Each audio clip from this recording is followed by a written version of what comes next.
Gladfonden i Københavns Nordvestkvarter. Her ligger TV Glad, der er verdens første tv-station for mennesker med funktionsnedsættelse. I receptionen sidder Martin Rosenlind og passer de daglige pligter. Han tager imod opkald, svarer på mails og hjælper ellers til der, hvor han kan.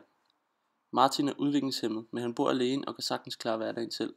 Det eneste, han har problemer med, er at styre sin økonomi.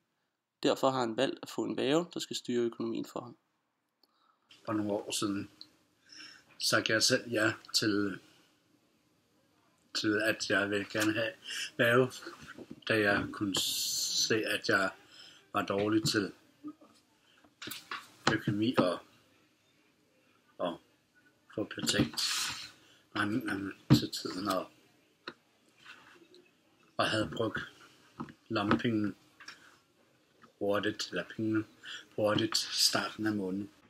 Men en af konsekvenserne ved at få en værge, der skal styre ens økonomi, er, at man bliver umyndiggjort. Det betyder, at man mister stemmeretten til folketingsvalg. I Danmark drejer det sig om ca. 2.000 borgere. Men selvom Martin ikke kan styre sin økonomi, er han ikke i tvivl om, at han vil have sat sit kryds ved Socialdemokratiet.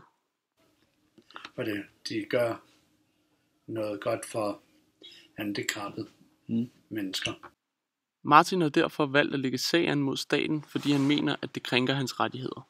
Den, der er under værge, skulle også kunne stemme. Man skal være lige fod. Eller på lige plan mellem alle dem i Danmark. Sagen er stadig under behandling og kommer for Østerlandsret i starten af næste år. Institut for Menneskerettigheder er enige i anklagerne og har derfor valgt aktivt at støtte Martin under retssagen.